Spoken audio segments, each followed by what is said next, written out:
1. So I'll call the May 2nd Town Board meeting to order. We all have our agendas. First item on the agenda is to approve the agenda. I understand we have one addition for the consent agenda portion. And that is to schedule a hearing to amend ordinance 435 regarding a definition. So is there anything else to add or change? No. With that, is there a motion to approve the agenda as adjusted? So moved. Is there a second? Second. Motion is made and seconded. Those in favor, please say aye. Aye. Any opposed? That passes. Third item is to approve payment of the bills. Is there a motion to pay the bills? So moved. Is there a second? Second. Motion's made and seconded. Those in favor, please say aye. Aye. Aye. Any opposed? That motion passes. Next item is to approve the April 18, 2016 minutes. Any comments, corrections, adjustments? I did not see any changes or corrections. Okay, is there a motion to approve the meeting minutes for April 18 as submitted? So moved. Is there a second? I'll second. Motion is made and seconded. Those in favor of approval, please say aye. Aye. Aye. Any opposed? That motion passes.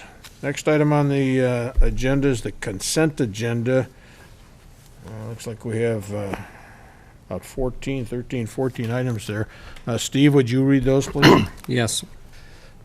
Item 5A, adopt a resolution of qualified support of the augmentation bill. Item 5B, adopt the resolution in support of the Ramsey County Start by Believing to Community Initiative. Item 5C, approve a resolution recognizing National Police Week as May 15th through the 21st, 2016. Item 5D, call a special attorney-client meeting for Monday, May 9th, 2016, at 11 a.m. at the Township Administrative Offices on the Stoddard property. Item 5E, conditional use permit and permitted use standard permit at 5960 Highway 61. We'll call a public hearing for Monday, June 6th, 2016, beginning at 7:10 p.m. for a conditional use permit and permitted use standards permit for South Winds Holdings. Item 5F, special home occupancy renewal at 4415 Otter Lake Road. Call a public hearing for Monday, June 6th, 2016 at 7:15 p.m. to renew the special home occupation permit for Viking Auto. Item 5G, authorize the town attorney to draft a sexual offender ordinance. Item 5H, utility commission reappointments. Reappoint Paul Groshen and Nancy Pearson to 3-year terms on the utility commission to expire April 30th, 2019.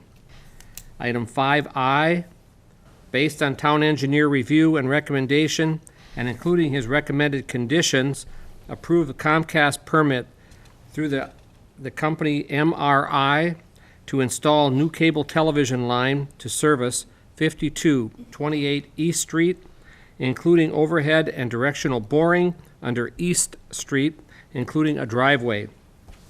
Item 5J, based on town engineer review and recommendation, and including his recommended conditions, approve Comcast permit to relocate their coaxial cable line servicing Water Gremlin at 4370 Otter Lake Road, including work in the boulevard and on the Water Gremlin site. And item 5K, ordinance number 35 amendment.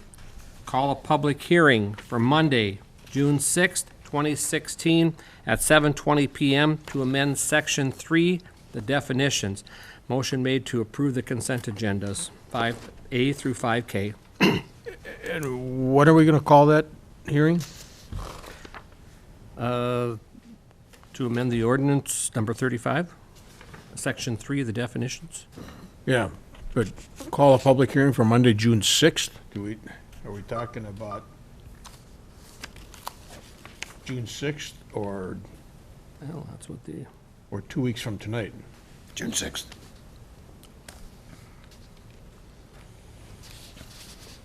Okay. We're meeting June 6th? I mean, isn't that the Monday, first that's the Monday in Monday. June? Monday? Oh, June 6th. What month is this? I'm sorry. Okay, Happy June May Day, 6th. A couple days ago. I'm sorry. Okay, so motion made to approve items 5A through 5K. I'll second the motion. Motion's made and seconded. Those in favor of approving the consent agenda, please say aye. Aye. Aye. Any opposed? That motion passes. Okay, we have no old business tonight, so that brings us to item 7A under newer business, and that is, well, let's see, we have to call a public, or open the hearing for 7:10. It's too early to do that. Tom, can you take care of item 7D? Sure. 7D, this is a movie in the park, something that came to us by people who put on these movies in parks or wherever. They said they'd like to hold a training opportunity, would like to use Polar Lakes Park in this case to hold a movie in the night.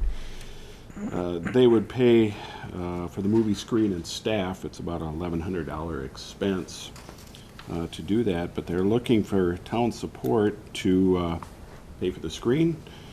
I'm sorry, not pay for the screen, but pay for the license and rent the movie. And the plan is to play The Good Dinosaur, Disney movie, at a cost to rent that of $375.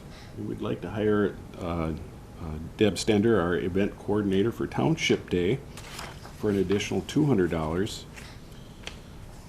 We could also do some advertising in the White Bear Press and put some signs up around town for additional expense also. Now, this is something that was discussed by the park board. Sounds like a good idea, kind of an experiment. It's been done once before, but not recently.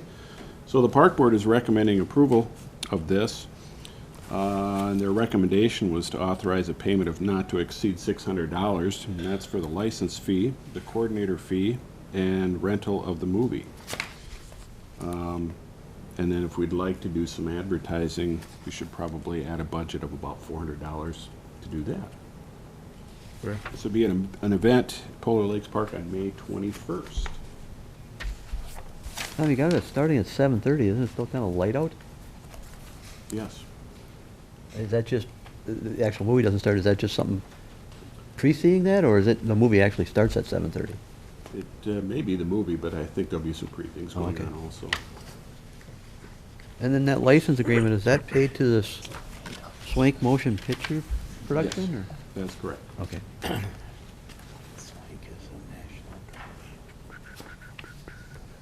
So you're looking for 3 action items to approve allowing to show the movie at Polar Lakes, and then you're looking for an approval for the payment of the license fee, and then finally to reimburse or pay for the scope of services for the event planner. Yes, and then if the board would like us to do some advertising, that would be something that's not on the list here also. Okay, We would advertise in the White Bear Press. so you're looking That's for a up- 4th item too. Would news and views cover it, or would they get in in time, or is we it something can- we'd have to actually take out a separate? Yeah, we would want to do a separate app, but we'll put something in the news and Alright. views too if the time allows. Town website and the Facebook page. You bet. That's, Yeah, those don't cost that anything. request for signage, though, that's, you mean like our billboard? No, like individual signs Road posted sign? up around town. It's optional. Yeah.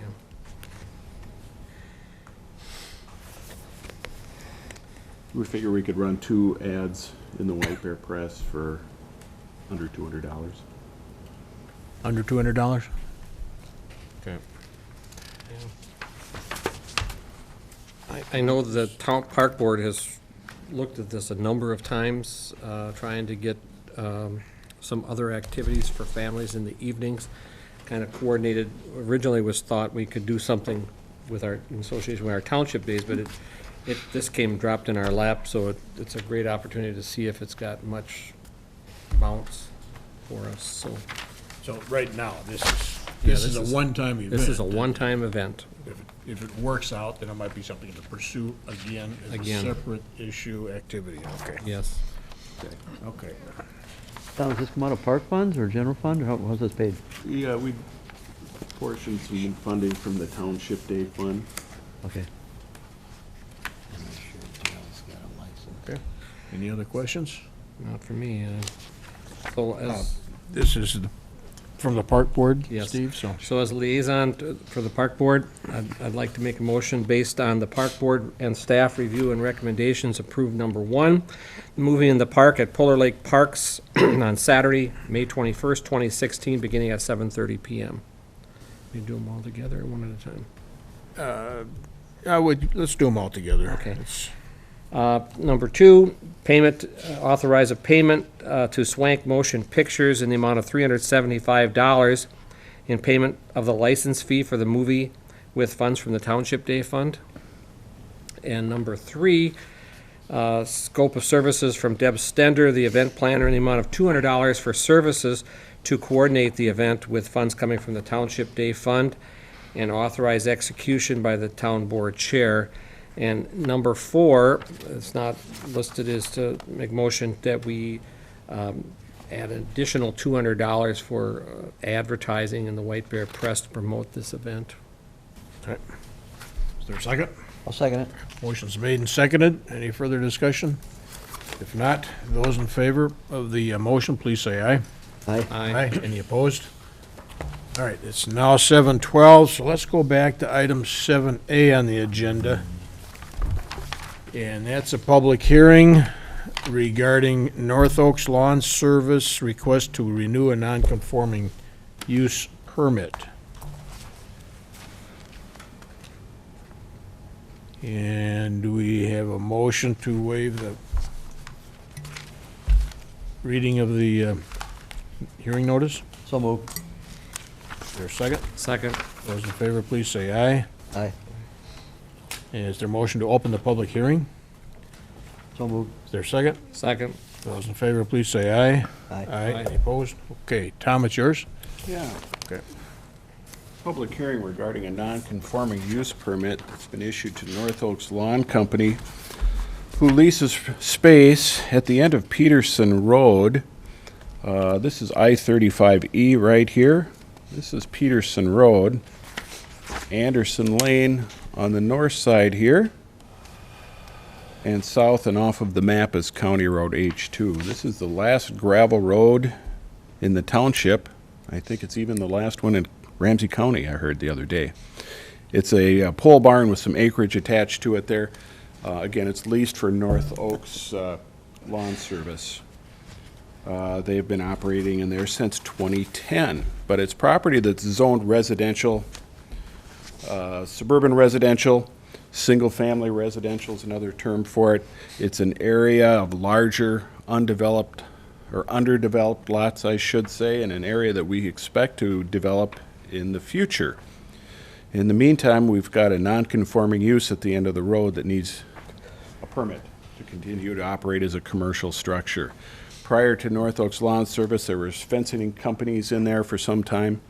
It's still owned by Dick Garley, who ran, I want to say Modern Fence out of there for a while, and then Midwest Fence. But North Oaks Lawn's been leasing the property since 2010.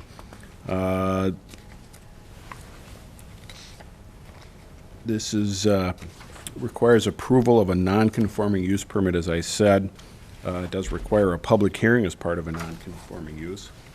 When this was approved previously, it was approved subject to a number of conditions, including that they can't have any retail business from the property. The site has to be maintained in a neat and orderly manner. Outside vehicle storage is supposed to be between the main building and I-35E. Outside storage is limited to 3 pickup trucks and 3 trailers. The applicant will cease use of the property for the purposes granted under the permit at a time designated by the town board. It's a maximum of 6 employees operating out of the site. Fertilizers and chemicals used by North Oaks Lawn shall be contained in a secured chemical storage area. Owners and employees of North Oaks Lawn are required to go no more than 20 miles an hour when using Peterson Road. And North Oaks Company is required to identify a contact person, and that gentleman is Mr. Rick Ringel, sitting in the back of the audience here tonight. Again, this requires approval of a non-conforming use permit. The Planning Commission reviewed and recommended approval, subject to the conditions that I outlined before. They recommended approval of a 5-year non-conforming use permit, which is the maximum the town's zoning ordinance will allow. Since publication of this, we, at staff at the offices, received one call from a neighbor on Peterson Road, very complimentary of the company. No bad things to say about him, in support. And that's all I have. Tom, we had these list of conditions for the permit that's expiring. Do you have any record of inspections of the site to note compliance during the past 3 years? No, I have not heard of any. It's a business, so it requires an annual business license inspection, but I did not check with Mike to see if there's been any issues. Okay. Will that be an issue to pursue for a renewal? Should not be. You can sure check into it. Okay. Any other questions from the board? On item number 6 that you mentioned, the applicant will cease use of the property for the purposes granted under the permit at the time designated by the town board. What exactly is that saying? What that means is when the property redevelops, it's time to go. Okay. That's It's been what I'm operating under that type of a permit since probably the 90s. getting. Okay, and I guess that's clearly understood. Yes. That hasn't come up recently. Tommy, there was a question about some sort of spill overflow capturing system. Did you have the fire marshal look at this? Yeah, I did. That was brought up at the Planning Commission meeting. Fuel tank, outside fuel storage tank on the property. Planning Commission wanted the fire inspector to check and make sure that that was compliant, which it is. He was out there last week and took a look at that, and everything is just fine. Planning Commission also brought up the fact that there's a horse trailer being stored, not on this portion of the site, but on another portion over by an old horse barn right there. And there was some concern raised about someone living in that livable portion of the trailer now and then during the summer. Did some research on who that might be, and that's a friend of Mr. Garley, the owner, who stays there temporarily while visiting as one of his parents, I believe, is in a nursing home in the area. Well, it was brought up by a neighbor because this may be a question for the town attorney. It's not technically on the North Oaks Company's property, the gated area, but it is an outside storage trailer that's now tarped off, and I don't know if it's been leaking. So there was a concern about if we can actually legally hold the permit up until that's moved, or... No, Mr. Chair, members of the board, now this is with respect to the permit and property issues concerning the permit, but it's noted on the record now that there is a concern, so we could follow up on it. It's an interesting background on it. It would be similar to somebody not defending but pitching a tent, for a couple weeks on a property. The question is, is it a proper use and proper storage? And there might be all types of issues with that, but it's not germane to this hearing. And technically, I guess, Tom, you would have to consider that as being in the park, right? Because the park is technically everything from North Oaks Company to the west, all the way to the LeMay's property. Yeah, the park property is something the town leases from Mr. Garley for a nominal fee every year, $1. I guess we really haven't defined the parameters of the park, but it's pretty much everything outside the fenced area. But really, the only active park area is right here, which is a ball field. That's the part that we mow, do we not, just that? We do mow and maintain that. Yeah, the trailer is parked over here, right next to the park to a pole barn.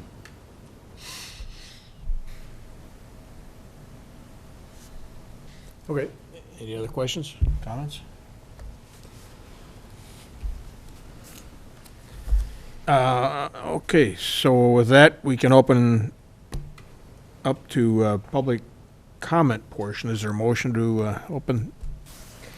Yes, I'll make a motion to open the public comment portion of this. Is there a second? A second? Those in favor, please say aye. Aye. Any opposed?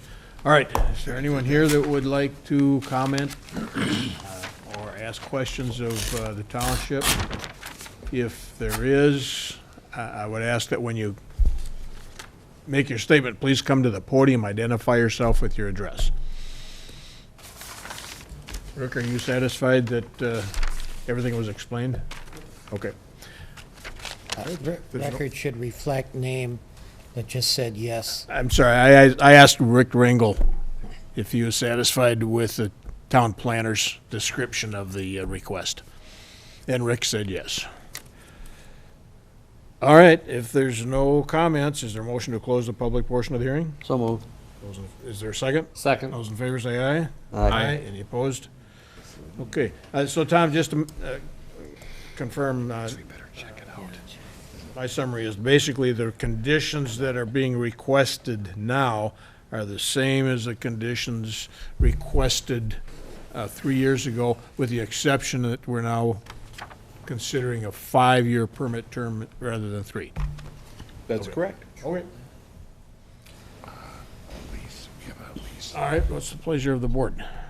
Well, as liaison to the planning commission, and also I happen to live on that road, I would move, based on planning commission and staff review and recommendations, that we approve the non-conforming use permit with the attached requirements listed in our packet for North Oak Lawn Service, 5566 Peterson Road, for a 5-year period through May 2nd, 2021.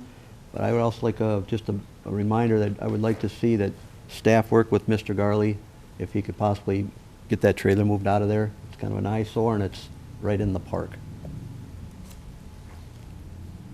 Okay, is there a second to the motion? Second as amended there.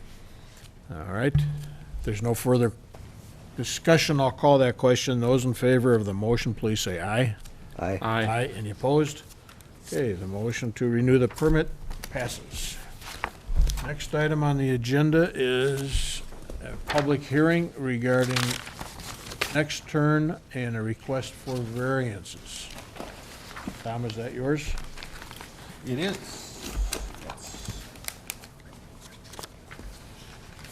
Okay, next turn. Light industrial business, I believe they're located in Tom, Madison. before you get started, can I ask for a motion to waive the reading of the notice? So moved. Is there a second? Second. Those in favor, please say aye. Aye. Any opposed? Is there,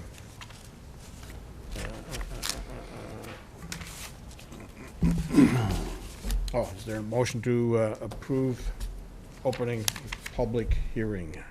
So moved. Is there a second? Second. Those in favor, please say aye. Aye. Aye, any opposed? Tom? Yeah. Next turn, looking at originally 3 requests. One, a permitted use standards permit to allow construction of a light industrial office manufacturing warehouse building. Also requesting a zoning ordinance amendment, and had applied for a vacation of public drainage and utility easements on the property. We have found that there were no drainage and utility easements platted on the property at this point here, so that third request is moot. So we are looking at 2 requests, a zoning ordinance amendment, which I'll go over, and the permitted use standards permit. Next turn is looking at locating on the old lake sanitation site on this particular piece of property right here. This is the upland buildable portion of the property. The front portion of the property abutting North Birch Lake Boulevard. The access to the site is shared right here, but the front portion of the property is wet. This is Techway Corporation right here, who constructed on the property just a few years ago. The back portion is stormwater treatment pond and wetland. So they're looking at building on the vacant portion, which is about 2.72 acres in its entirety, just a little over 2 acres of buildable portion on the rear of the property back there. It's currently vacant. As I mentioned, it was one time the lake sanitation transfer site. Some buried things in there. The site was entirely cleaned up and is ready for construction right now. Next turn is planning to put up a concrete tip-up structure, about over a 20,000 square foot building. This is a cutaway of 2 sides of the building right here. See a concrete tip-up portion with some rock face in the office portion of the building there. The site itself, they are looking at, again, access from an existing driveway shared with Techway, access to the site right here with the building, and circulation entirely around the building, parking on 3 sides, with the truck docks on the north side facing to the west. For a light industrial property, the setback requirements are 15 feet on the sides and 30 on the rear. When Nextern was looking at the site, they found that pretty compact and considered whether they could request variances to allow some fluctuation from the requirements on the side and the rear. Staff suggested that because this is a vacant site, it would be very difficult to qualify for a practical difficulty to approve a variance. So we worked with Nextern and the Planning Commission to put together some zoning ordinance amendment language. And they have recommended approval of a zoning ordinance amendment with the following wording, adding a section 7-1.2H of Ordinance 35, again the zoning ordinance, that would state paved parking areas and driveways in the I-1 Light Industrial Zoning District may have a minimum side and rear yard setbacks of at least 5 feet, provided the front yard setbacks exceed 60 feet, green space exceeds 50%, and all adjacent properties are zoned I-1 Light Industrial, and the parcel is 5 acres in size or less. And then in addition, the parking area and driveway shall be set back a minimum of 15 feet from the ordinary high water elevation of stormwater treatment pond or the edge of delineated wetland. In this case, there are stormwater treatment ponds to the north and to the east, and with this proposed plan, they would be exceeding these requirements. They'd be set back 5 feet on the west, a little over 10 feet on the east, and 5 feet on the north. That would be the first action that would be required by the town board. That does require approval of a public, or that does require a public hearing because there's an amendment to the zoning ordinance being proposed. Now, Nextern itself also requires approval of a permitted use standards permit, and that is to allow the structure to be constructed along with the site improvements, grading, landscaping, and the entire works. The green area on the site exceeds 50%, primarily because of that large wetland area in the front. And the Planning Commission reviewed this. They took a couple months to review it, but at their meeting last Thursday, they did recommend approval, first of all, of the zoning ordinance amendment as presented, and then secondly, approval of the permitted use standards permit, subject to a number of staff conditions outlined in your packet there. That's it, the staff summary. Just a quick question, Tom. When you read the draft amendment language, it said the light industrial zoning district may have a minimum side and rear yard. It's been Yes. modified. You can have to go down to, what page on that? Yeah, Mr. Chair, in the supplement This one on here. page 7. Oh, the supplement? Okay, all right, it's in there? Okay. Yeah, so that word may has been changed to shall. Shall, all right. That's what I wanted to know. Okay. All right, any other questions from the board? Is there a motion to open the hearing for public comment? So moved. Is there a second? A second? Those in favor, please say aye. Aye. Any opposed? Is there anyone here that would like to ask questions or make comments to the request?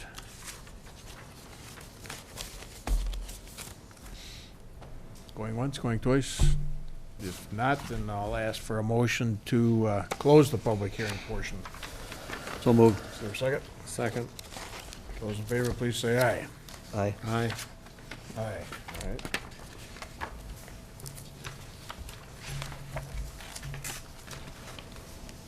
So Tom, your specific action requested is to approve the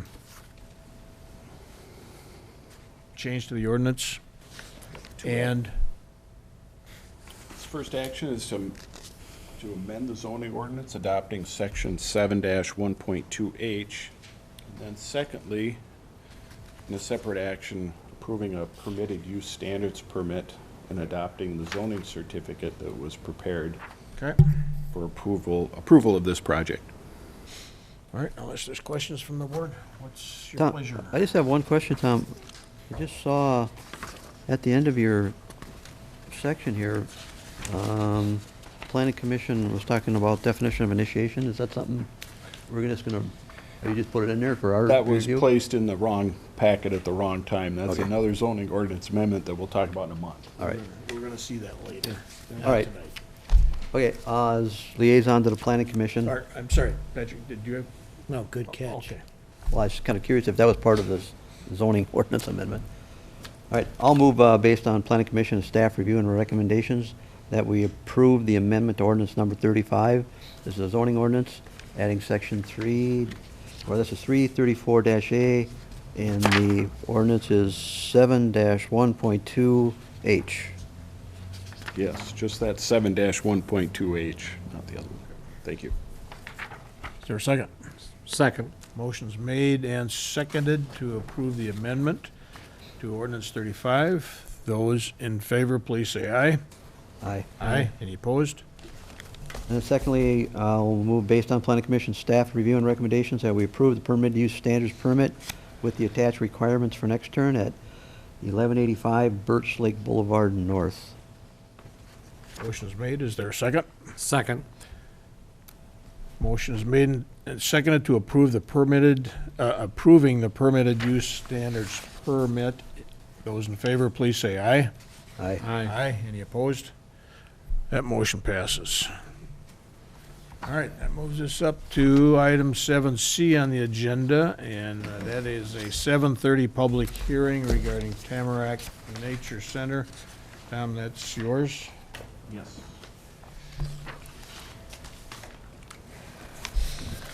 Is there a motion to note that proper publication has been made?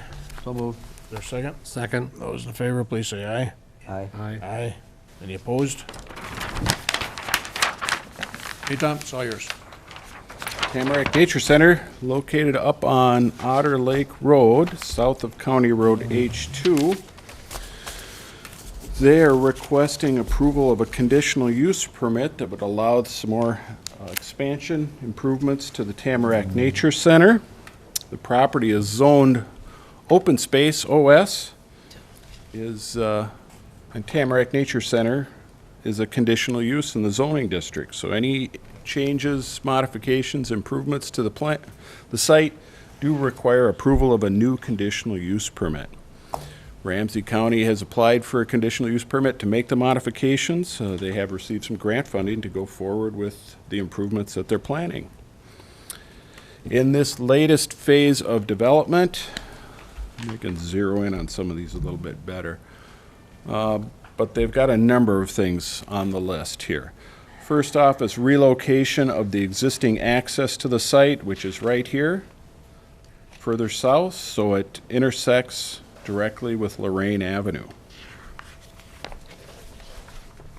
Then they'd like to reconfigure and add to the existing parking lot, again on Otter Lake Road.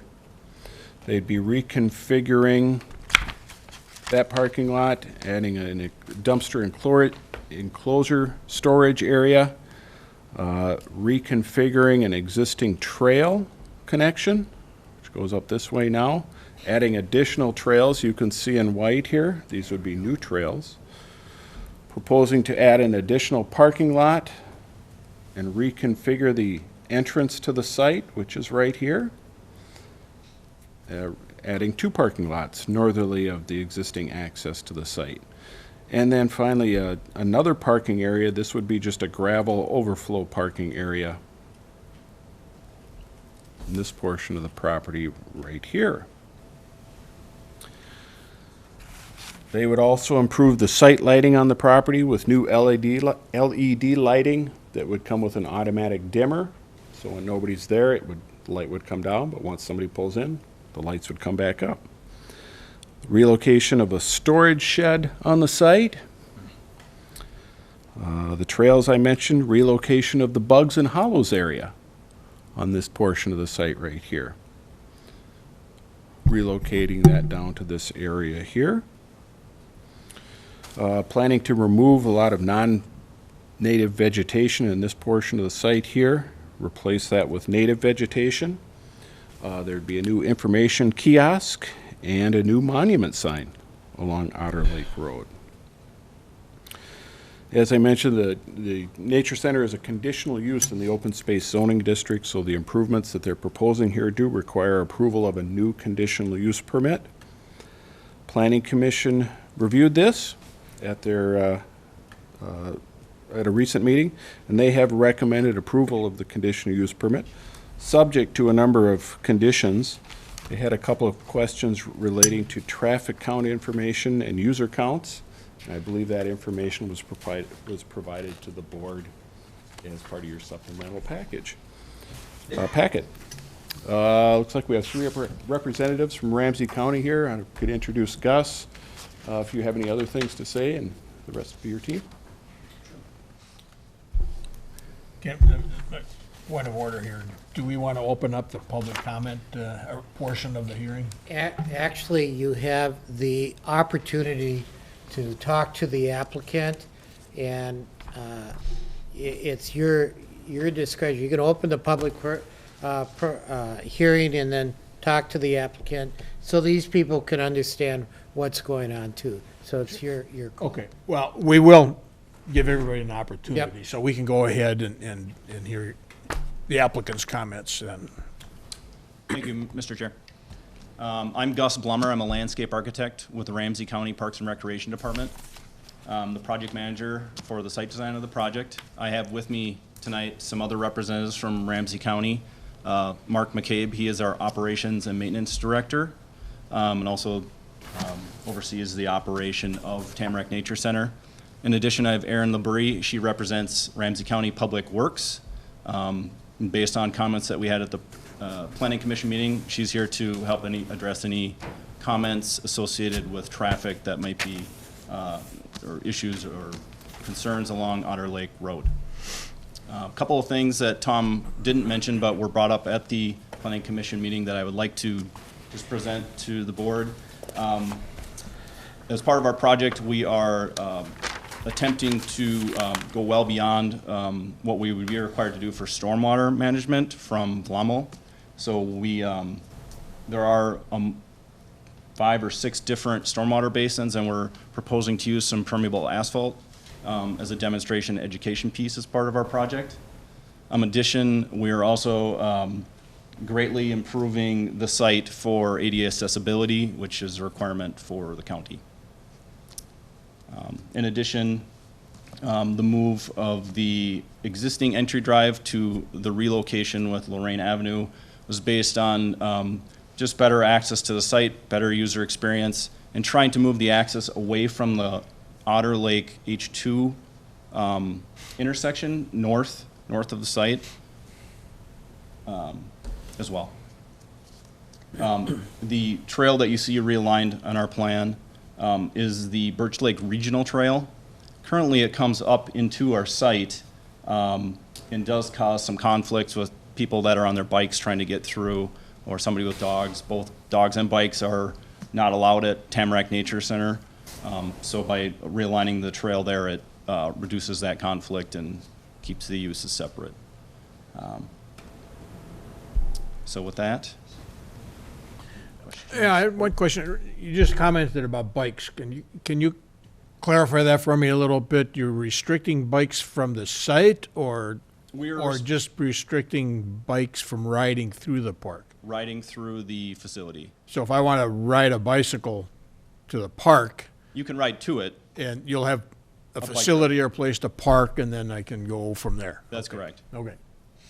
Basically, that has been a reoccurring event, having bikes and pets and things going through that trail. So this is just making it more in line with the Tamarac's goals, because you've not stopped people from doing that anyway, I believe, correct? That is correct. We're Yes. also going to roll out a small wayfinding package for most of the trails are turf throughout the 320-acre piece.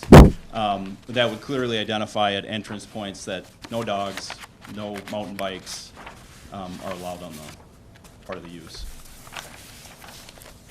Just one thing, I know over the years this has really expanded, been redone. Are we looking at the final product here? There is one more phase in our submittal for the conditional use application. We added kind of a timeline of where we started and where we're at, and we're in the second to last phase. The next phase will be a program building. Tom, can you just adjust that a little bit? Right. So it's on the south end there, and so you see that outlined in red. That's not necessarily the footprint. It was suggested that that's a future use. And that will basically just be classrooms and some storage, restroom, that kind of thing. And then the multi-level deck area is just finishing off the back, so there's access out of the facility there. That'll be all of the same project. And then you're done. I hope we're done, yes. And we run out of funding as well, so. But obviously no more changes to parking lot.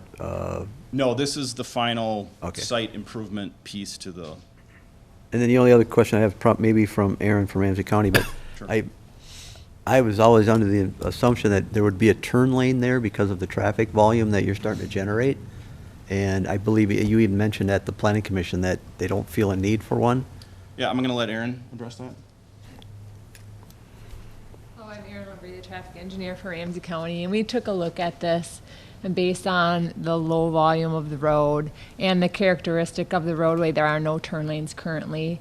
There's a very low incidence of crashes at this location. We did not feel that it was necessary to require a turn lane. But, so you took into account the extra traffic now generated by bigger classrooms, more activity at the site? Right, from what I understand, there will be minimal increase in vehicular traffic, that most of the increased students will be bused in instead of, everyone driving their child in. And I was saying that is one of the concerns, is because of buses. I mean, I know your plan to have them park someplace, but, increased bus traffic and really it is a fairly busy road. A turn lane would be beneficial. Right, yeah, we took a look at the entire corridor. We don't have turn lanes at Stillwater or Lorraine or other accesses along Otter Lake, so we didn't feel like it really fit into the character of this area. And because of the low crash rate, it didn't seem necessary. I think there's been one crash at this intersection in the last 10 years. I mean, I know there's none on Otter Lake, the Otter Lake School either, but that's also gotten to be quite intense there, so. Is it something that still could be out in the future then, or not? Because now that they're redoing all the parking and the entrance, and now a turn lane is just gonna undo some of the stuff they're already doing. Yeah, I don't think anything is off the table. This is something we didn't feel was necessary at this point in time. Who all was involved in that determination that the traffic increase would be minimal and wouldn't result in any additional hazards? Is that a public works assessment with the sheriff's department or highway patrol, or who all is in on that discussion? Well, I took the information that Parks gave me regarding increase in traffic, and then I pulled the crash history based on MnDOT's crash database, and I also spoke with our transportation planner. So from all that information, that's how we determined whether a turn lane would be required or not. Well, I know we did a traffic count there a couple, 3 years ago. We had a resident wanting to know how many people were speeding on that road. Now, I know they were monitoring speed, but I don't remember if they were monitoring actual traffic counts. Did you have that?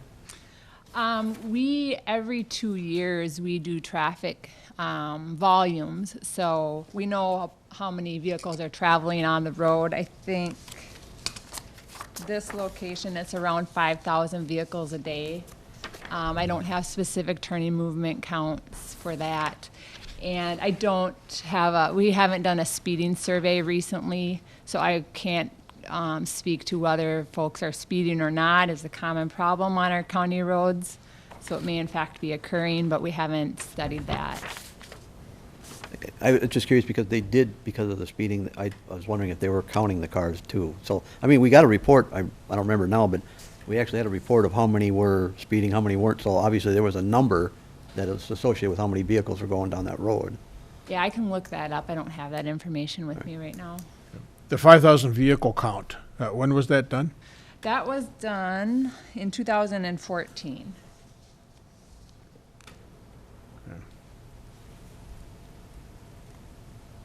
Well, and maybe this question needs to go to Gus as well, but looking at your attendance statistics and figures, July has a peak on the order of 23,000 people during the month, and you're showing a slight increase for future programming. Does that include the last phase of the development, or is that just for this, up to this edition? That does include the final phase. So I believe there was 2 columns.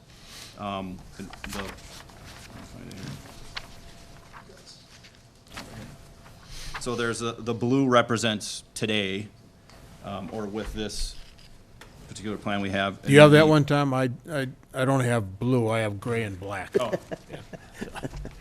So, Okay, yeah. It's on page 100 of the packet.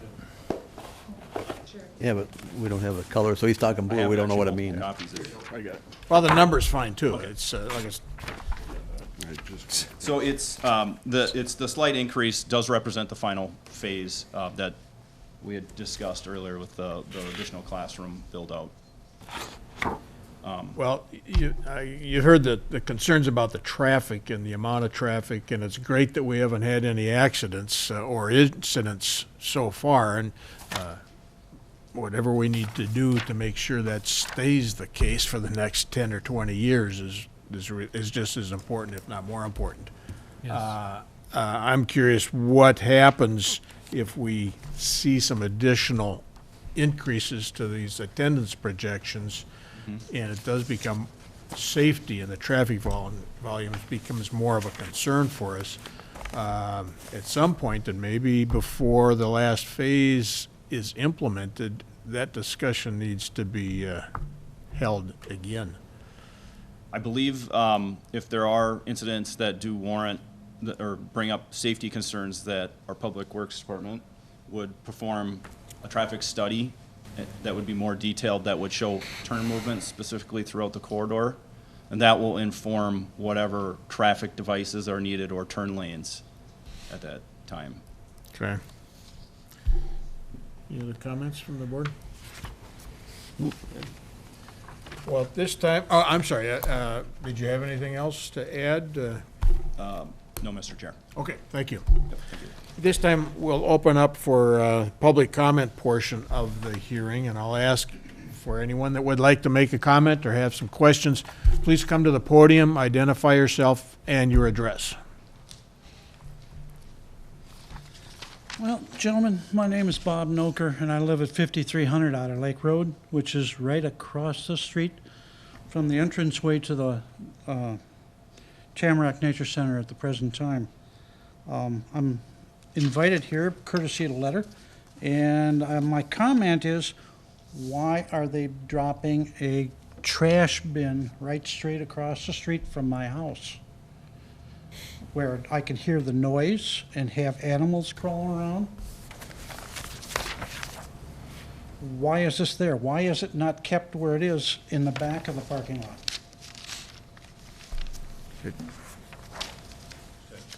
Go ahead. Thank you. So the current, Tom, can we put that? Thank you. The current dumpsters basically reside, let's see if it's hard to see on here. In the existing parking lot, southwest corner currently. Yep, right about there. As part of our conditional use permit and as part of other projects with White Bear Township, it was required that we add a trash enclosure. After reconfiguring the site, that particular spot seemed to be the best from an access for the trash collector, and it's a block structure with a gate, so it's more attractive than just open dumpsters sitting there. In addition, there's some existing evergreens, and we're proposing to add more screening to that to try to address any visual impacts. How many times is that picked up during the week? Once? It varies based on, Yep, come up. sorry, Mark McCabe, Parks and Rec, thank you. The frequency of trash dump does vary given the season. So in the non-summer months, I'd say our frequency is probably no more than once a week. Whereas, and I can talk to Gus about the right sizing of dumpster facilities. So at some of our locations, we'll change out the size container. So in the summer months with more activity and traffic, we may be a couple of times a week. So increasing that frequency. Also, to- part of it is, I mean, I know you've got security gates there, so you're somewhat forced to keep the trash containers out, at least in the front parking lot? Correct. And I mean, the concern for going further into the site would be that's where, a lot of kids are, trying to keep the majority of that kind of heavy equipment operation out furthest away from where any activity from our patrons would be. So it's a safety issue in that regard? Yeah, I would say so. Where do the haul trucks enter to go to that dumpster site? What's the route? Currently, Tom, can you show that on the, I mean, Currently, currently it's on the existing entryway, sorry. Yep. Where are they entering? yeah, so this is the Property? current Yeah, entrance right there. okay. over here. Yep, that's correct. Correct. So new configuration would be, Correct. Okay. try that again. So at least the trucks will be entering at a different location than they are now. That's correct. Are there any opportunities for additional screening at that new site? We'd like to see, everybody wants to have good neighbors, and if you're impacting the neighbors across the street, I guess we need to address that as best we can. Sure. So what you don't see on this particular plan is the landscape plan, and we are proposing to add trees and screening and native vegetation along the frontage, just to screen the parking lot and especially the dumpster enclosure, albeit that we have a regional trail running, has to get through there as well. So, but there is room there, and we have planned to plant some evergreen trees there to try to screen that. Does that answer your question, Bob? Oh, it kind of does, but they talk about. You want to come up to the mic? We have to get you to come to the Bob. mic. I'm sorry. It does answer my question, sort of, but they come up with, we got heavy traffic coming through the area. Well, they've got to transverse through the parking lot with their heavy equipment where children and kids are coming out of their cars just to get to it. If you follow my drift, he has to go down and turn back up. But it's got to be somewhere, so they're going to come through the parking lot either way. I know that, but what I was thinking, I don't know if they can or can't, but they've got some handicap spots right up there on the top. They're not close to anything because they're changing the parking lot around. Why couldn't they put it up there? Then they could just come in and zip right up there. I think you have better odds of screening and fencing where they've got it located. You have better chance of screening and fencing where they have it located now. You mean that way? Yeah. Well, yeah, I maybe if they commit to it, but you've got a trail. We'll there, make too. them commit to it, Bob. And that's one of my questions for the planner. Yeah. Tom, can you work with Tamarack and make, review their screening? If they don't commit to it, what recourse do I have now that it's there? Well, you have two recourses. You can call Tom, or you can come up here for any board meeting. If you're looking for a legal recourse, I'll refer to the town attorney. Mr. Chair, members of the commission, this is part of a conditional use permit with conditions. So if they don't commit to it and there's a violation, then it's back to you to have a hearing on the violation and to correct it. The town board has been very good on correcting, you have to go according to these conditions. And if you don't, you're back before them to make sure those conditions are in place. When Park And first, ultimately, let me just clarify that. Ultimately, the conditional use permit can be rescinded if the violation is severe enough. That's correct.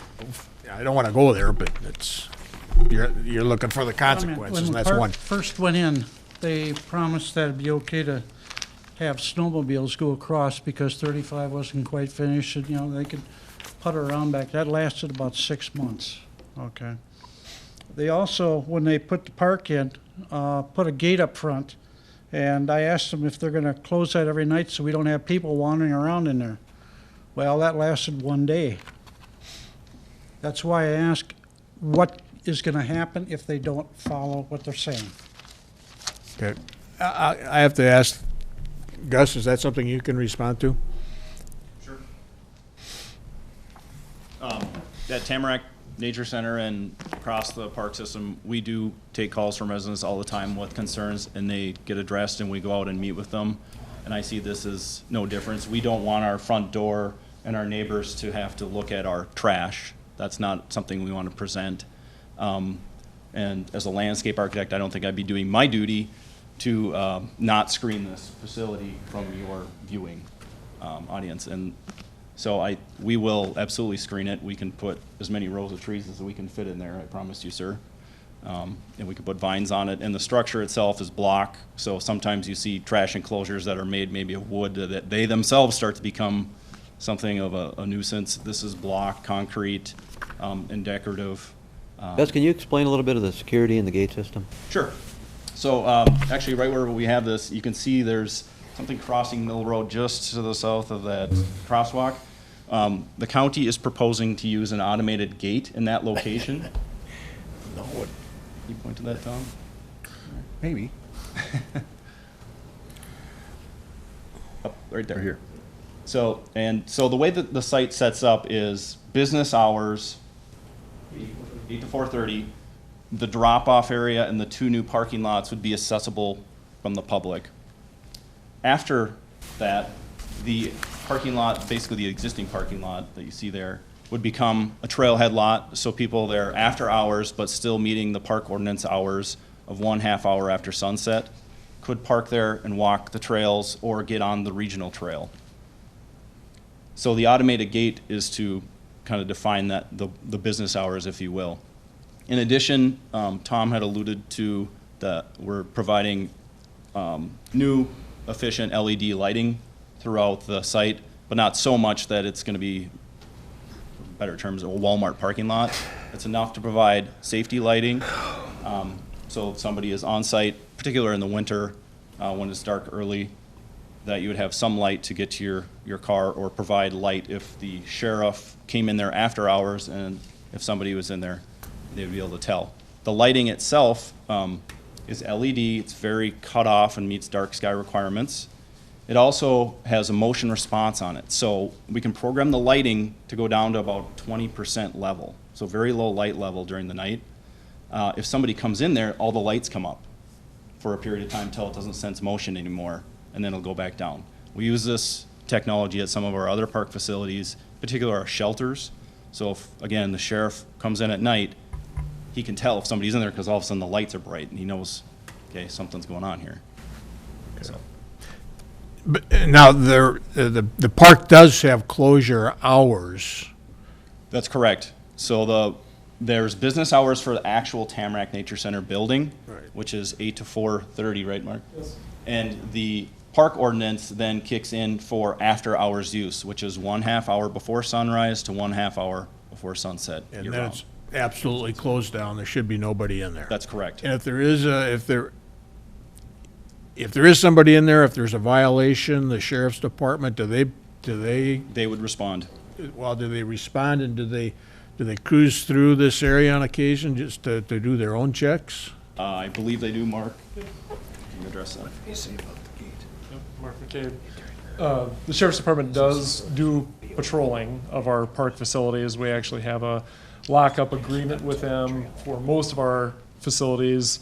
This one, since it's been open, is not on that list. However, they do frequent patrolling. If we have issues, if there was a break-in in a parking lot during business hours, something like that, they've been very good about beefing up their surveillance, coming in more frequently to try and knock back any of those issues. Obviously, if they have an emergency going on, that's not going to take the precedence, but they have been good about doing requested patrols. Okay, thank you. Going back to Gus for just a bit, I don't have the dimensions of where that, around that dumpster and things. Is there some berming you can do from the trail side?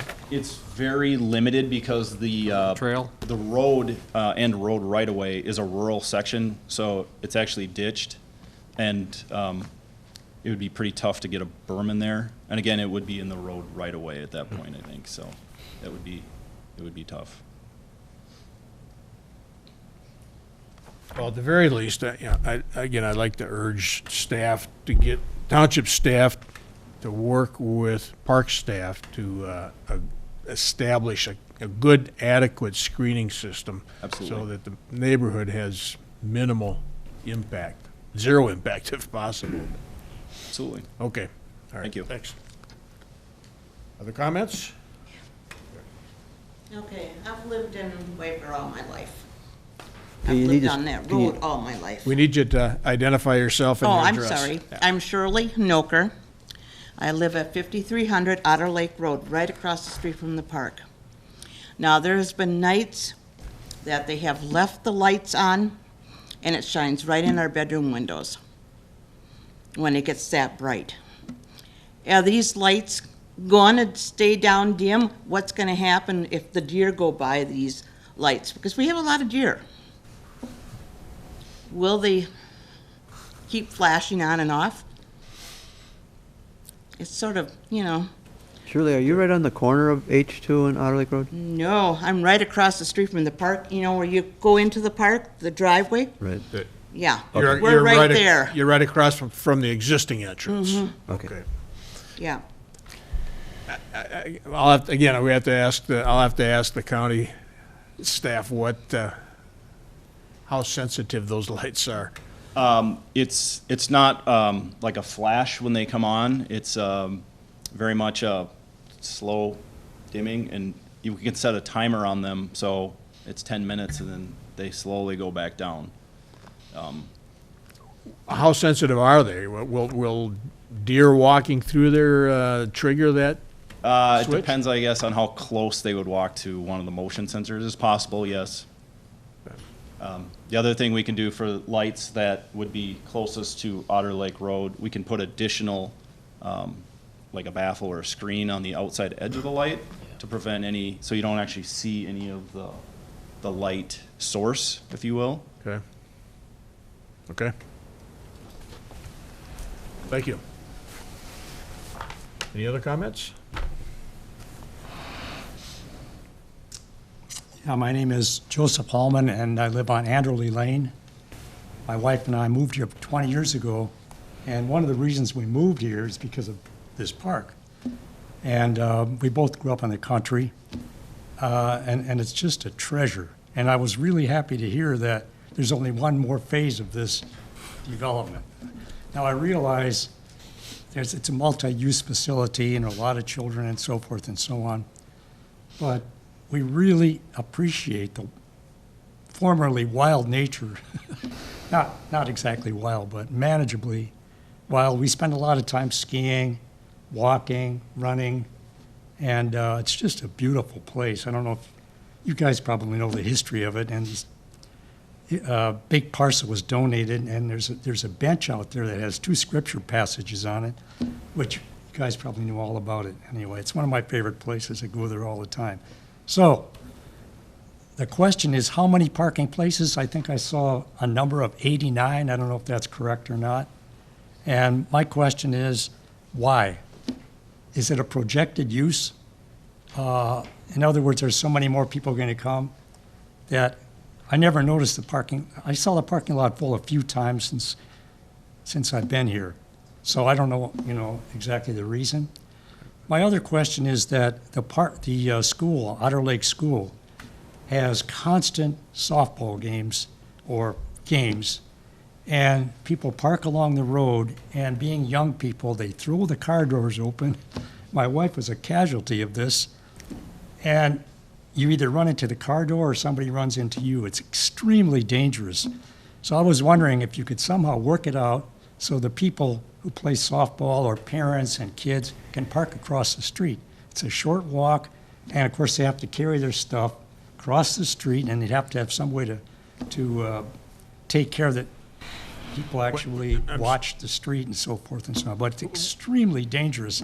When you're suggesting across the street, you mean take advantage of using this parking area? Yes, Okay. that's what I'm suggesting, but I don't know if that's feasible. I don't know what the hours are when they have all these games, but it goes on pretty much all summer long, and it's extremely dangerous, especially when there's a lot of people there. Because you probably know young people, they throw their doors open, they haul all their stuff out.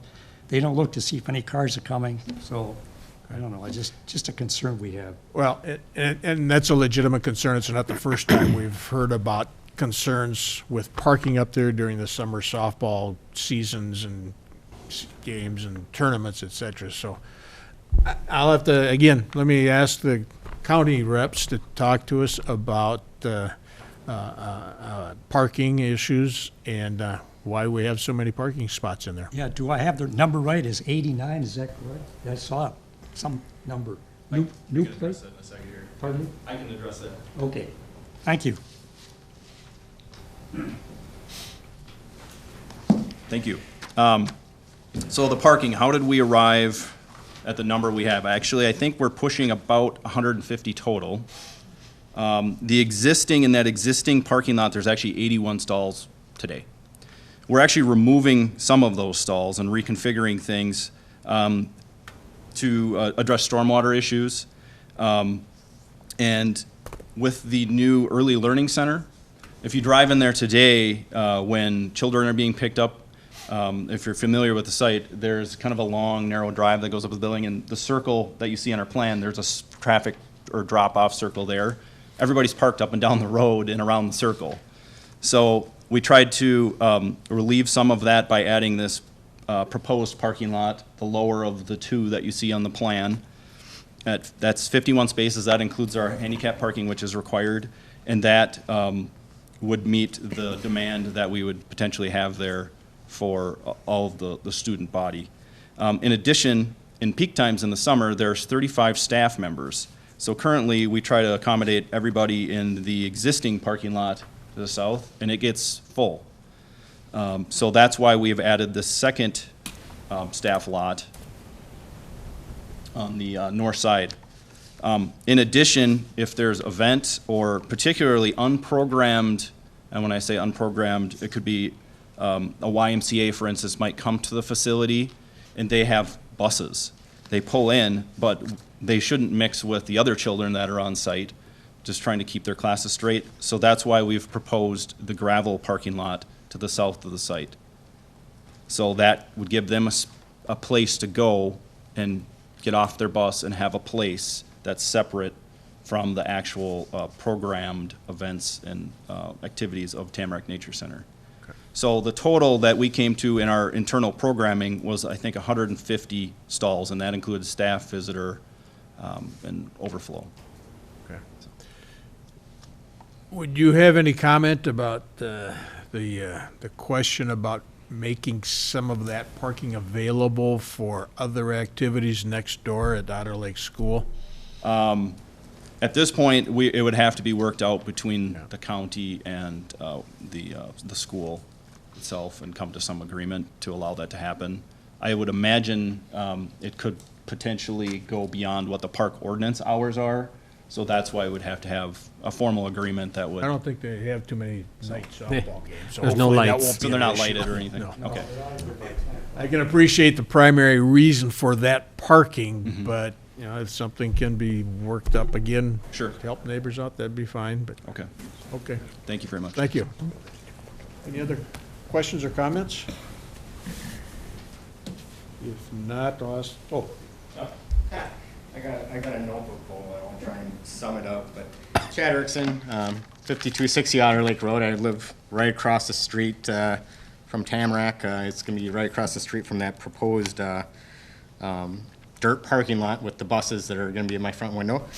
But I kind of wanted to find out what was the purpose of the project. I mean, I guess I work in corporate America, and every time I see a project, there's a purpose and there's a goal and a mission statement. And you know, I moved to the area, real excited to have Tamarack across the way, and was really excited how it was zoned, and thought that forever and ever that I would have pine trees and woods and awesomeness across the street from me, and it would never be developed. And I'm in my 4th year, and now I'm looking at potentially having big school buses across the way. So I guess that would be my first question.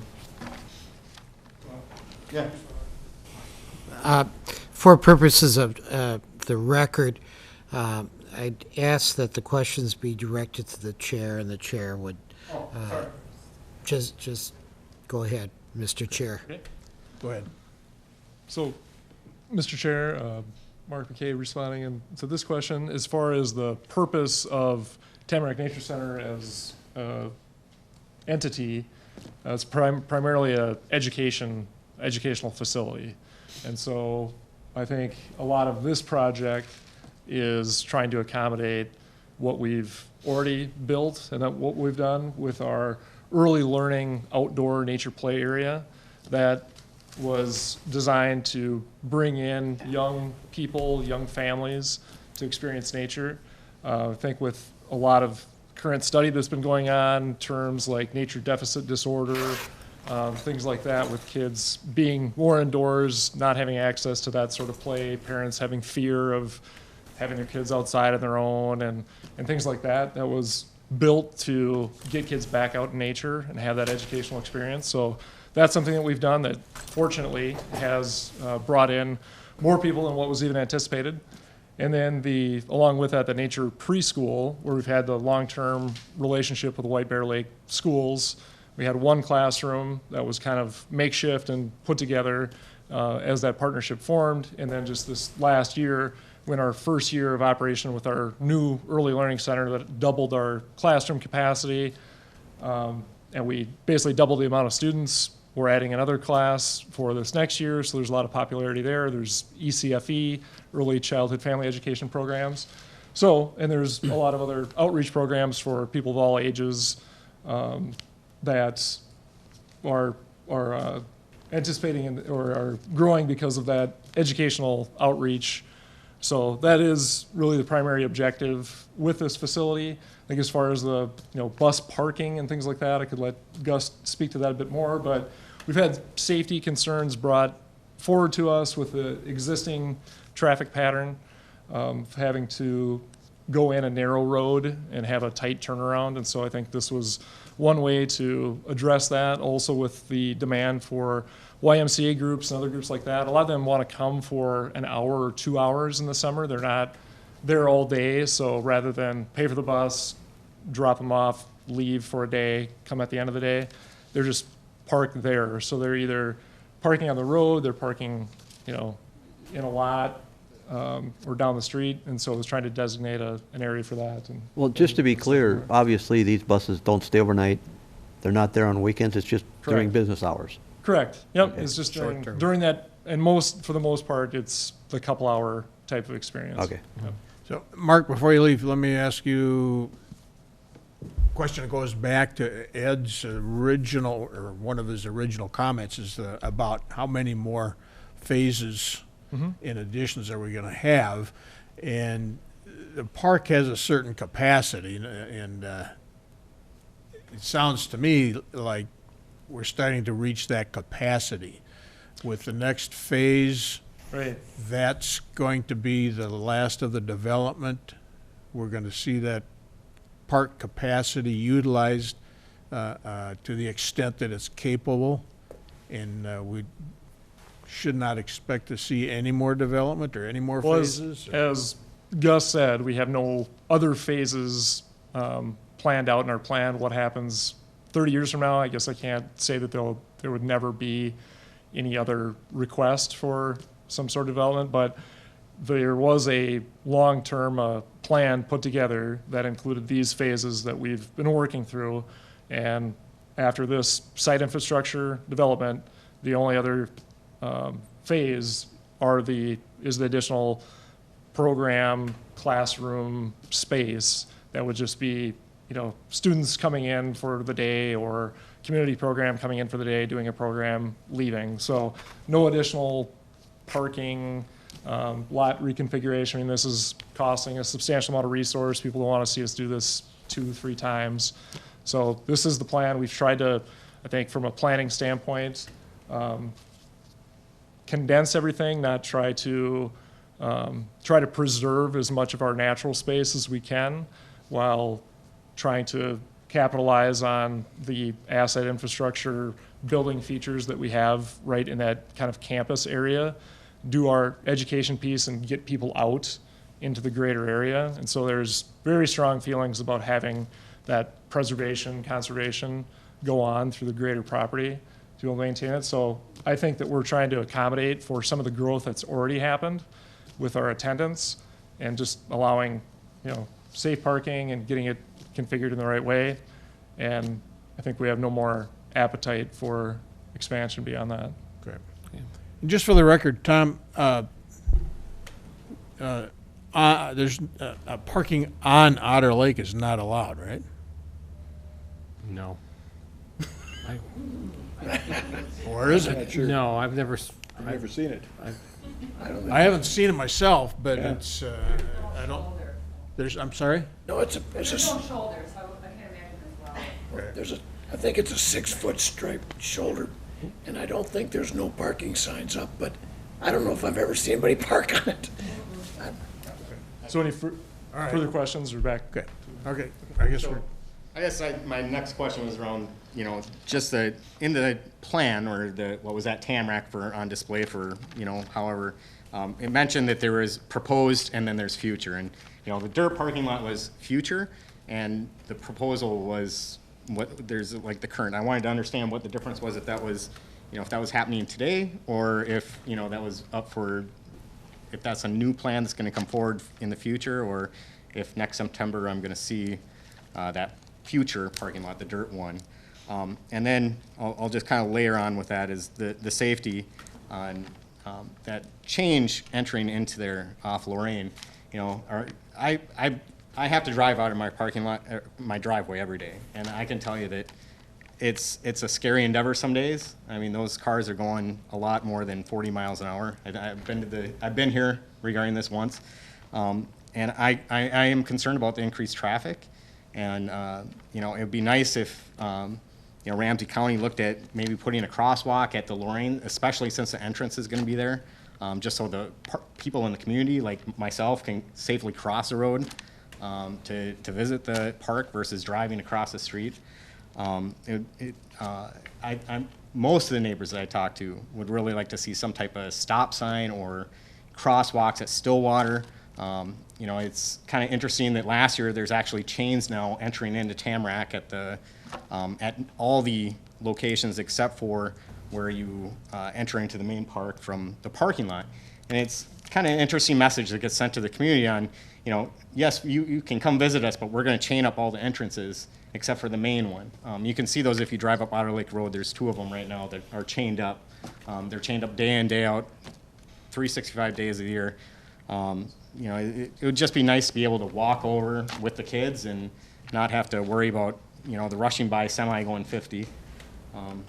Well, you're making your comments in front of some of the right people here from Yep. Ramsey County Public Works and Parks and Recs. And we do visit with the Sheriff's Department on occasion to resurvey and get updates on the amount of traffic and the type of traffic on Otter Lake Road. So it's a point well taken, and And you're also it's- gonna notice now with the freeways are a mess, Otter Lake has Yep. really increased, so Yep. it's hard to get real numbers right now because it's Oh, gonna be this way. It'd be for- impossible.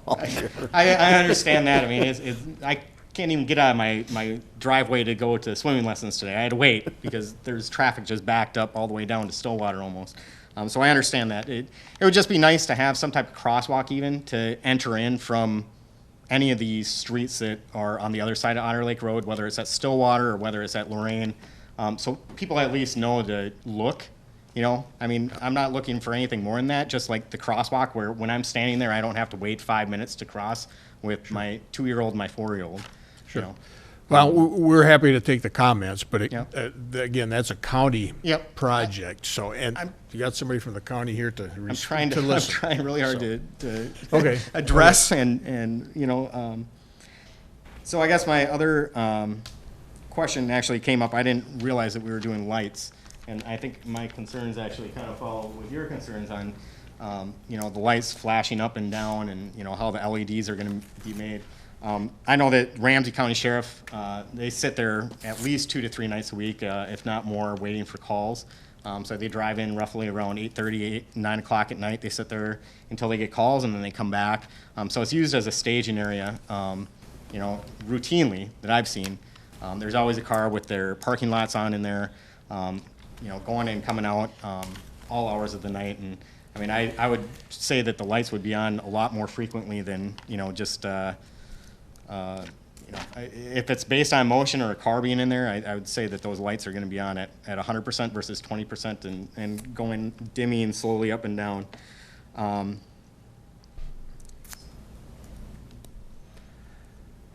Okay, I think that's pretty much the extent of my concerns, but. great, thank you, appreciate it. Okay. About talking about the parking on the side of Lorraine, or Otter Lake Road, they still do it. They park on both sides. I've had them down on the road and in my ditch, parking. And then it makes it hard for the traffic to go through, and they're on both sides.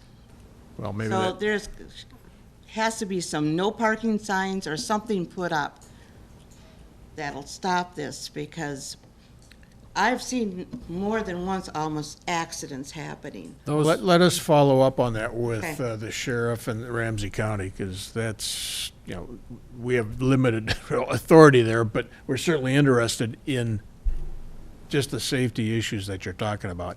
But let us follow up with the sheriff. Thank you. Thanks. Any other comments, questions? If not, I'll ask for a motion to close the public portion of the hearing. So moved. Is there a second? Second. Motion's made and second. Those in favor, please say aye. Aye. Any opposed? All right, any other comments from the board or staff? I guess the comment that I'll make, I've heard lots of noddings of heads, I should say. I've seen a lot of nodding of heads of wanting to work with the neighbors. I would really like a commitment that you'll work with the town planner on these concerns that have been issued as far as sites of the buses. I don't know if there's anything that can be done to block that off, but I'd like you at least work with the planner to see what's best for our neighborhood here. And also the issue of no parking, crosswalks. You know, those are serious issues that there are a lot of kids in this neighborhood and a lot of families, and Otter Lake Road is a racetrack. I live along that road also, and it can go very fast. So I think the issues that have been brought up on safety of crossing are important, and as you get more and more activity there, it's increased likelihood that there will be more children crossing there. So I'd like to seriously look at that. Yeah, and I'd like to echo that too. I think, you know, we've heard a lot of ideas and concerns and issues, so I would request specifically that as you complete development of these sketches, the concepts, and the planning, visit with township staff, especially Tom, and we'll have opportunities to visit with Tom to get those updates. But we have some real issues that need to be dealt with. Sure. May I speak for one moment to address this? So our schedule is to have construction start in mid-August in order to finish the project ahead of next spring.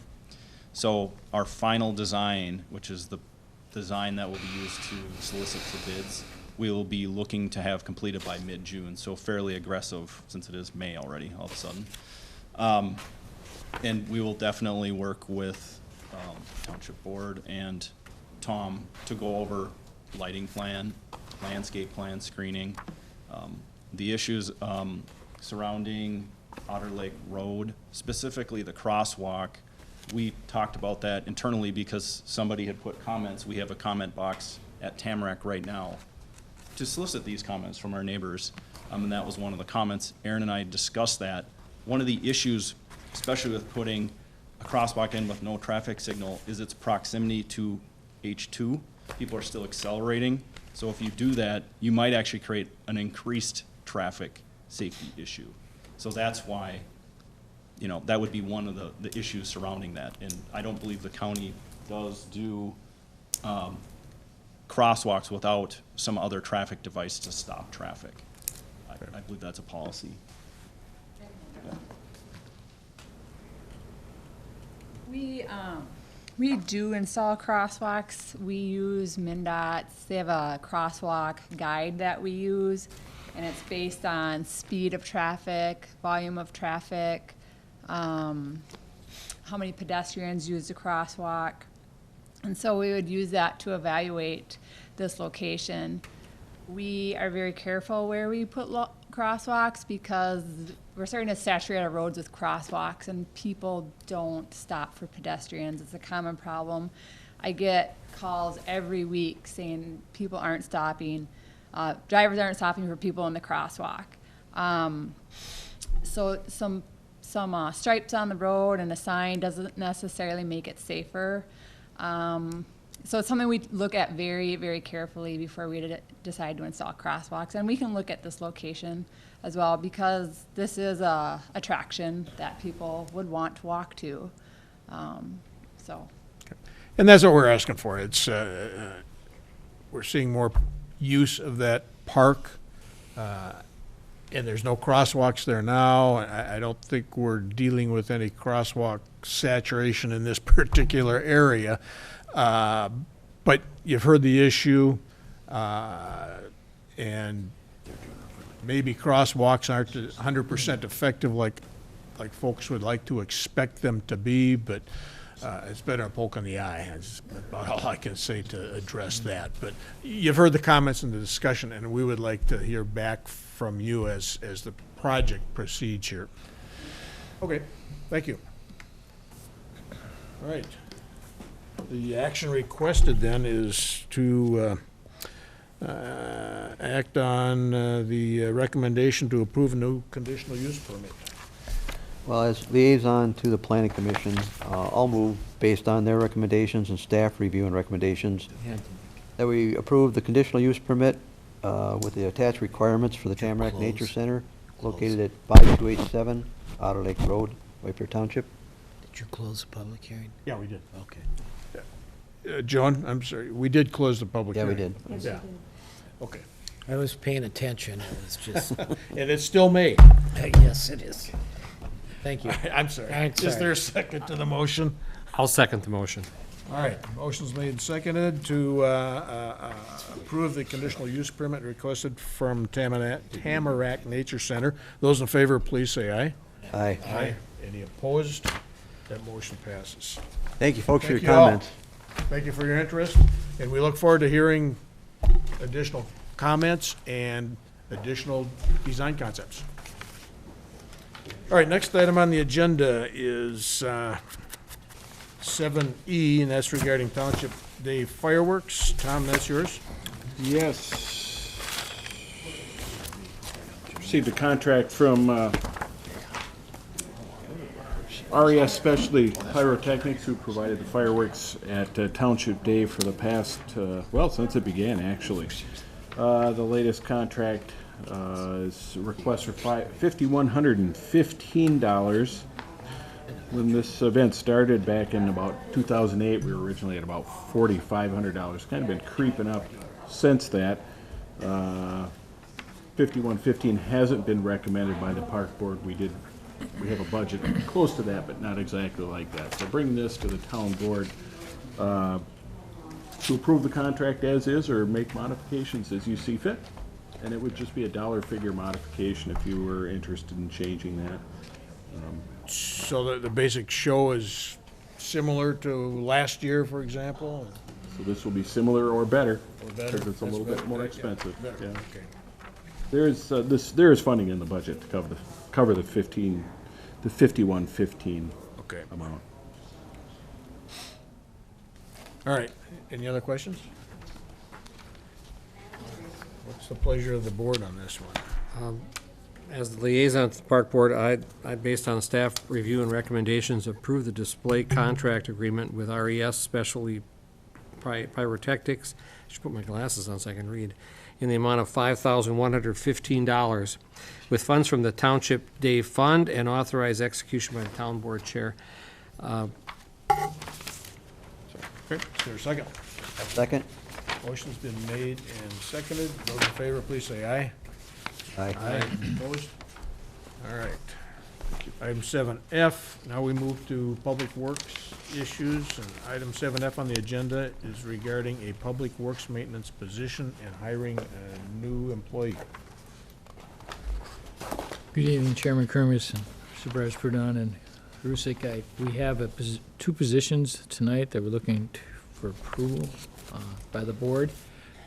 The process started back in, well, we had a long-term public employee resign in March of 2016. At that time, we had, in this 2016 budget, we had proposed an ad for the Public Works, another Public Works maintenance worker. So at that time, we decided to pursue filling the vacant position and also advertising for the vacant position and advertising for the ad position at the same time. We received 85 applications for the two positions that were open. They closed on April 2nd. Of the pool, the applications were scored, and of that pool of 85 applicants, we had 12 individuals that we invited for a first round interview. 11 of the 12 showed for the interview, one did not. Township staff, including Paul Peltier, the lead worker, Pete Tholen, the field maintenance supervisor, and myself, interviewed the 11 candidates, and of the 11, we narrowed it to 6 individuals for a second interview with Bob Kermis, the town board chair, Bill Short, the clerk treasurer, and of course Pete Tholen and myself on April 21st and 22nd. Following that second round of interviews, the interview staff have recommended 2 candidates for hire, one to fill the current vacant position, the other fill the added position. The first interview or recommendation is for Alan Anderson to fill the vacant Public Works maintenance position. Town board action is to approve the hiring of Alan Anderson contingent upon his passing his criminal background check. He has passed his pre-employment physical and his pre-employment drug and alcohol test. Any questions? And those checks have been completed and passed. All the check, with the exception of the criminal background check, has not been, I have not received back a report on that. So, Any questions? Okay, I'll just make the comment that the 6 candidates were all very qualified individuals, and the resulting vote that the interview board had, I think the results were pretty close amongst the 4 of us, right? Dale, you tabulated all of that, and as I recollect, our scores were pretty darn close, and it's pretty much of a unanimous agreement on the part of the interviewers, so. I guess that's what I was gonna say, is that the process you went through pretty much came to the same result, that these were the two best Yep, candidates. yep. Okay. So, the requested action here is to approve hiring Gregory Horst, contingent upon background checks. What did I miss? Make a Sorry. motion. Oops, Alan Anderson. Alan Anderson was the one he talked about first. It didn't matter what Kind order. of switched on you. So, based on a staff recommendation, Well, okay, go ahead. approve the hiring of Alan Anderson contingent upon his passing his criminal background check. He has already passed his pre-employment physical and drug and alcohol test, is that correct? So that would be the motion, just waiting on contingent on the criminal background. Okay, is there a second? I'll second it. Motion's made and seconded to approve hiring of Alan Anderson. Those in favor, please say aye. Aye. Aye. Any opposed? Okay, so we took care of agenda item 7G. Now we can go to Back to agenda item F. 7. Dale jumped the gun, so I apologize for that to the board. So, Well, the comments pretty much, the commentary is Comments are pretty the much the same. same between the two of them, so. yes. My oversight too, I guess. I'm sorry, go ahead, Dale. Well, so the second action I would like to say, you've heard the history on the interview process and the candidates, how we narrowed it down to the two that we're asking for town board to approve hiring. The second individual is Gregory Horst, and again, he has passed his pre-employment physical and pre-employment drug and alcohol. I have not got the results back on the criminal background check, but expect, as Alan, I expect those to come back soon, and Okay. we can make a contingent upon them passing both. Okay. Any questions regarding Gregory Horst? Nope, for the same reason as before. Okay. So I'll make a motion based on the staff recommendation, approve the hiring of Gregory Horst contingent upon his passing his criminal background check and that he has already passed his pre-employment physical and pre-employment drug and alcohol test. Is there a second? I'll second. Motion's made and seconded. Those in favor, please say aye. Aye. Aye. Any opposed? That motion passes. Item 7H on the agenda is regarding the water tower interior cleaning and inspection. Dale, that's yours? Yes. So this year, we're gonna proposing, this year I'm proposing to clean both the northeast tank and the Hammond Road tank, just the interiors, and the inspections will be documented, and those documented words or reports will be shared with Public Works, submitted to Public Works, and then shared with the engineering on the results of that inspection. We received the multiple quotes for the cleaning of the Hammond Road and the northeast tower. Quotes for cleaning the interior only were received from Water Tower Clean and Coat Incorporated for $5,600, Liquid Engineering for $5,725, and Ron Perrin Water Technologies for $10,308. Staff is recommending that we hire Water Tower Clean and Coat to clean, inspect, and report on the interior of Hammond Road and northeast towers this late spring, early summer. Water Tower Clean and Coat clean the interior and exterior and provide inspection reports of all three towers in 2015. The clean will provide two benefits to the town. First, the removal of the sediment, and then a report on the interior's paint condition, which the engineering has recommended that we update for the update of our CIP, because the northeast tank is proposed for repainting next year, some type of repaint, and then the following year, the Hammond Road tank. So the current 2016-2020 SP, as I indicated, has both those tanks in there. These projected years could be changed based on these inspection results this year. Modify the CIP if it warrants. Funding for the water tower cleaning inspection will be provided by the Water Operating Fund. Board action request is approve the quote from Water Tower Clean and Coat Incorporated for cleaning and inspecting and providing a condition report for the interior of the Hammond Road and northeast towers for $5,600.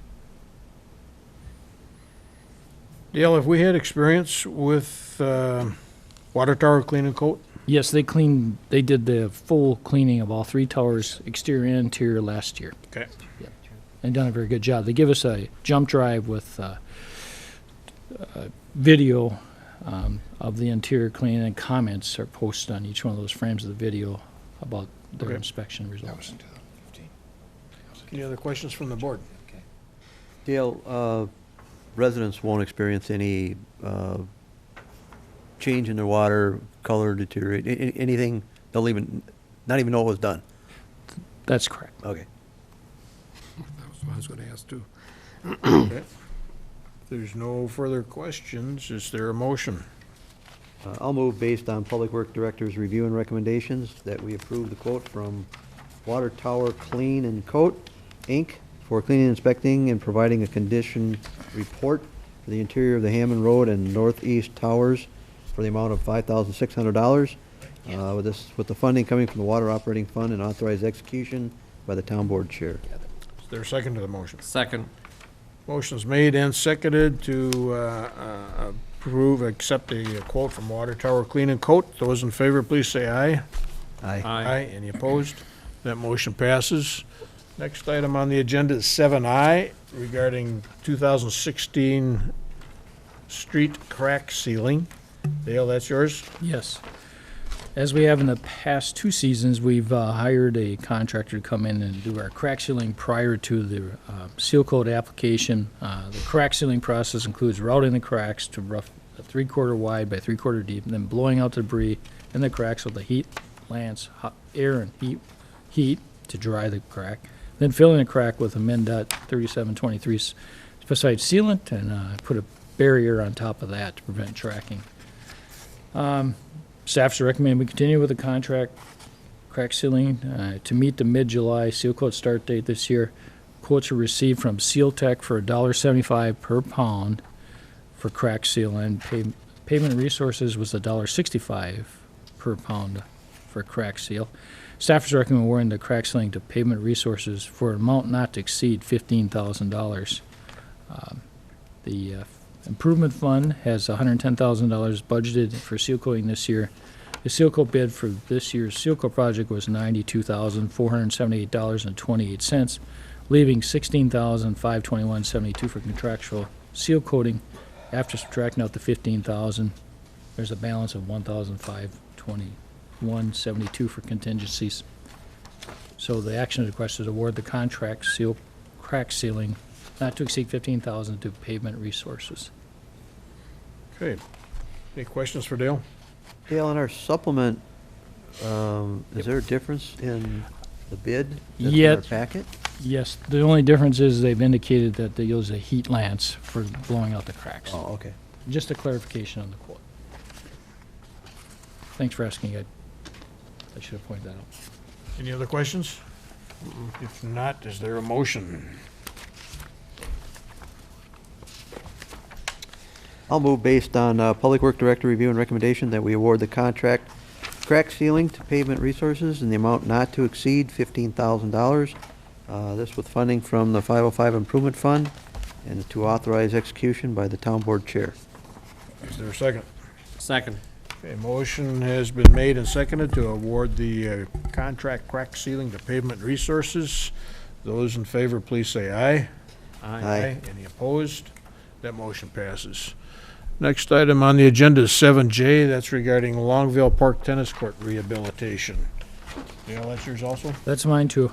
So the town has taken upon itself to rebuild tennis courts within the park system. We did Columbia Park last year. And then you've seen the project turned out well. We didn't have to replace the fencing. We did some fencing repair with that project just because the condition was better. Then this year's project is in Longville Park, and it's a double tennis court replacement. And we'll have to remove the old asphalt court, the fencing, the batter boards, and because of the asphalt, due to the use and the age, the exposure to the environment, the UV rays, it's time for replacement. So with the new court, we should be expected to see a 25+ year life on it, double court. This year's court, as I identified, is in Longville Park, and we'll have the old asphalt court, as I said, fencing and the plywood batter board removed. Then the base will be regraded to the proper contours prior to placement of the new asphalt with a court surface and the 2 1.5-inch lifts. Also included in the quotes is an addition of an asphalt parking area on the south side of the existing tennis court.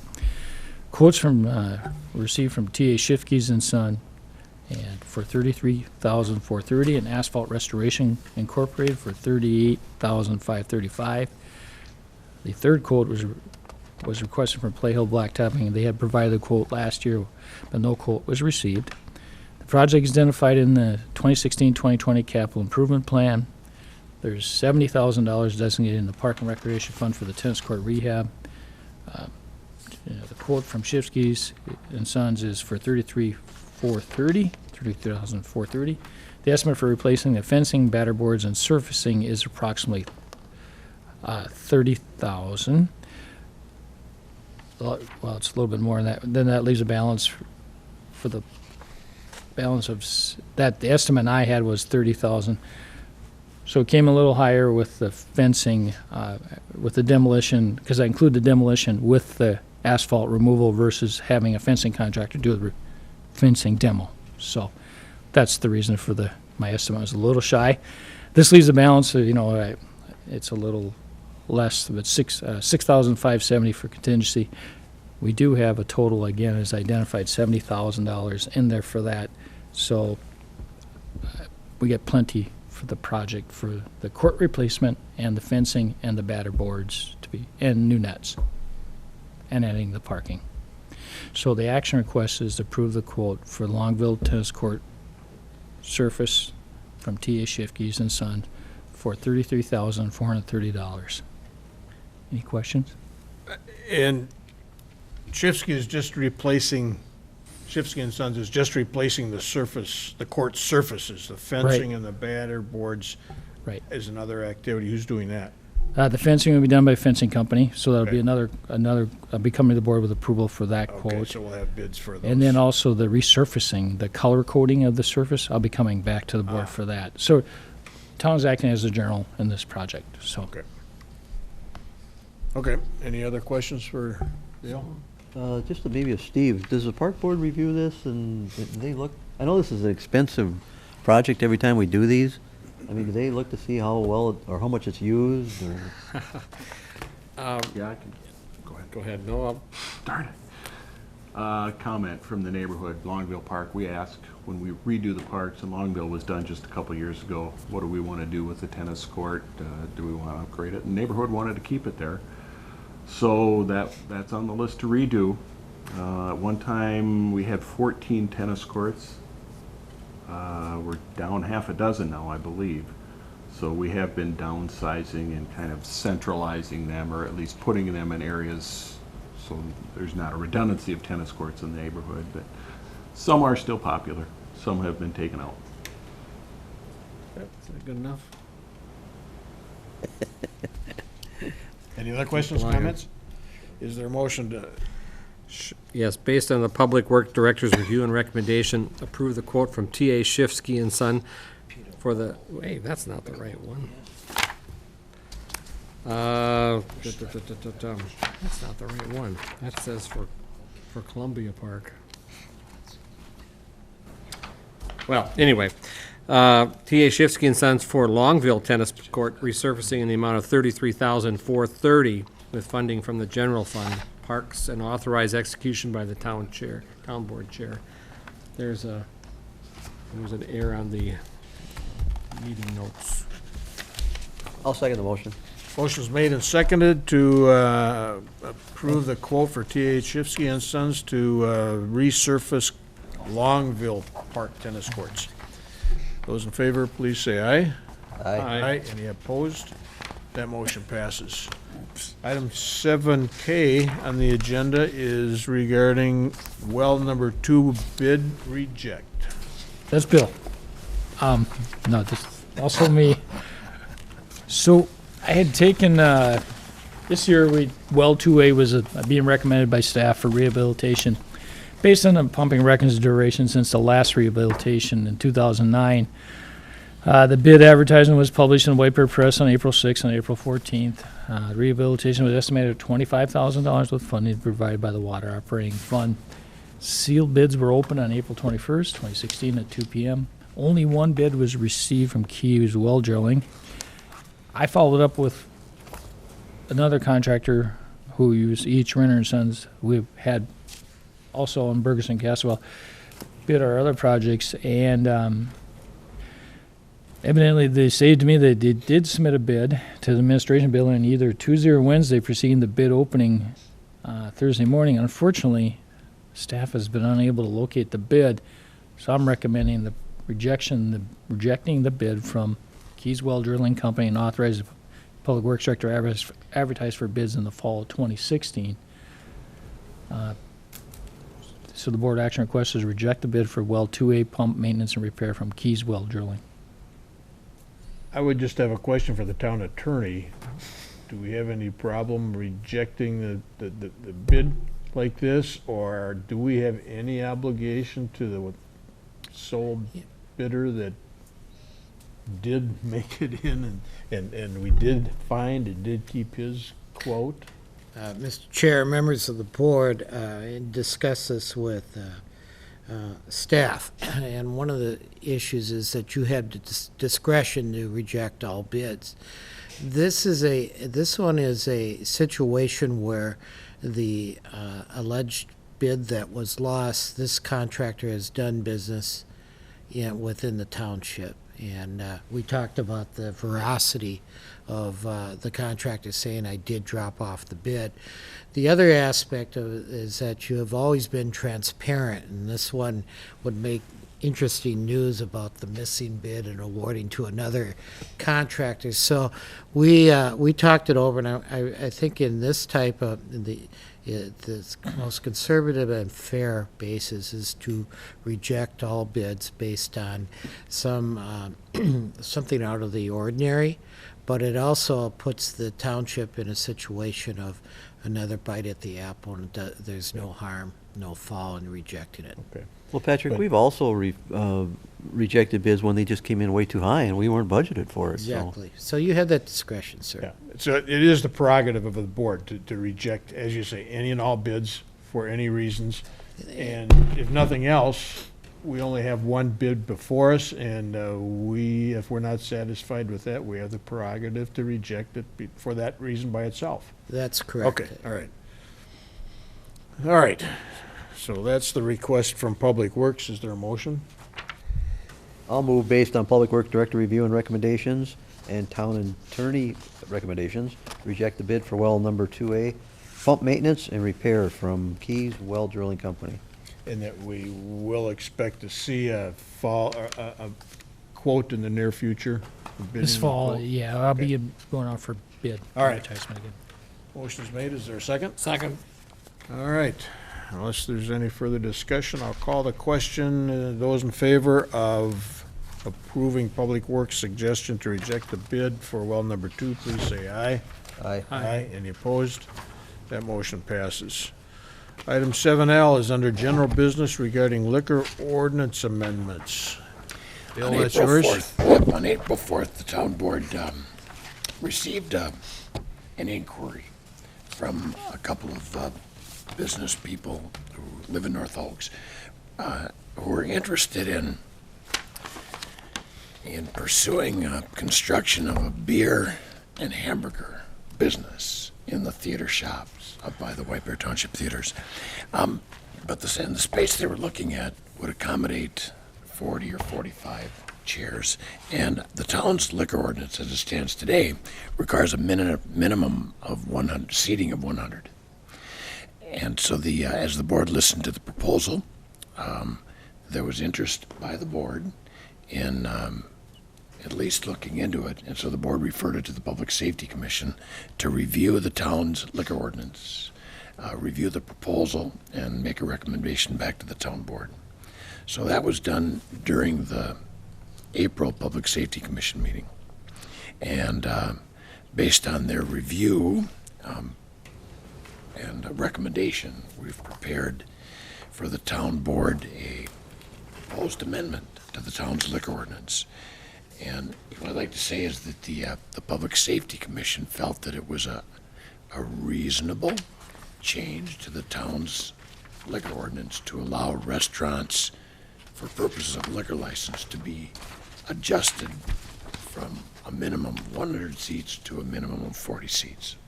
And as they reviewed this particular request, they also felt that since this request was for a wine and beer license only, that it would be reasonable just to take that step in their recommendation of the board.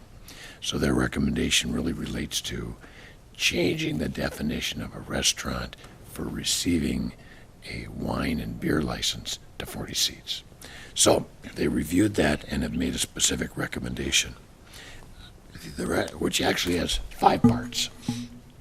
3 parts are to respond to the request by the applicants for the beer and hamburger place, and there were also 2 housekeeping items that staff also recommended the Public Safety Commission, and they recommended be moved onto the board.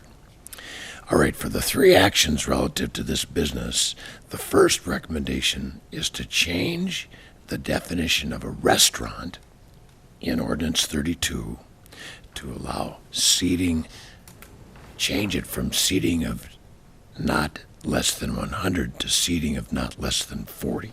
So again, that would be the definition of a restaurant. Now, we have definitions for restaurants in other ordinances that apply for different reasons. In the liquor ordinance, it's defined just for the purpose of a liquor license. All right, so the first is to reduce the minimum seating from 100 to 40. The second is to allow on-sale wine and 3-2 beer in restaurants that serve not less than 40 seats. So that's the second part of that action. And the third is to allow a holder of an on-sale wine license who also has a 3-2 beer license to sell strong beer. So if a business, if a restaurant would like to sell wine and they also are allowed to sell 3-2 beer, this amendment would allow them to sell strong beer as well. Not liquor, so it would be beer and wine, basically. So again, the 3 parts to this particular request are to change the definition of restaurant in Ordinance 32 to seating of 40, not less than 40. The second is to allow on-sale wine in restaurants that seat not less than 40. And the third would be to allow a holder of an on-sale wine license who also has 3-2 beer to sell strong beer. Right? The other 2 actions are housekeeping, which was recommended, which was placed in front of the Public Safety Commission, recommended for approval. The first of those 2 is that the way our ordinance reads now, restaurants that have up to 175 seats are required to have a 50% food liquor ratio, so that at least 50% of the sales would be attributable to food. But that ordinance also requires for restaurants over 175 seats to have a 25% minimum food requirement. The Public Safety Commission reviewed this and thought that it should probably be uniform and have a minimum requirement of 50% attributable to food, whether it's a 40 or 100 or over 175 seats. Which part of that is we don't have a restaurant that has 175 anyway? That's a big restaurant. Okay, and the second is that state statute defines wine for on-sale wine licenses up to 24% alcohol. The town's current ordinance is 14%, so there's a recommendation that the town amend its ordinance to allow wine up to 24%. So those in the town's supplement, page, let's see, now make sure I get the right page.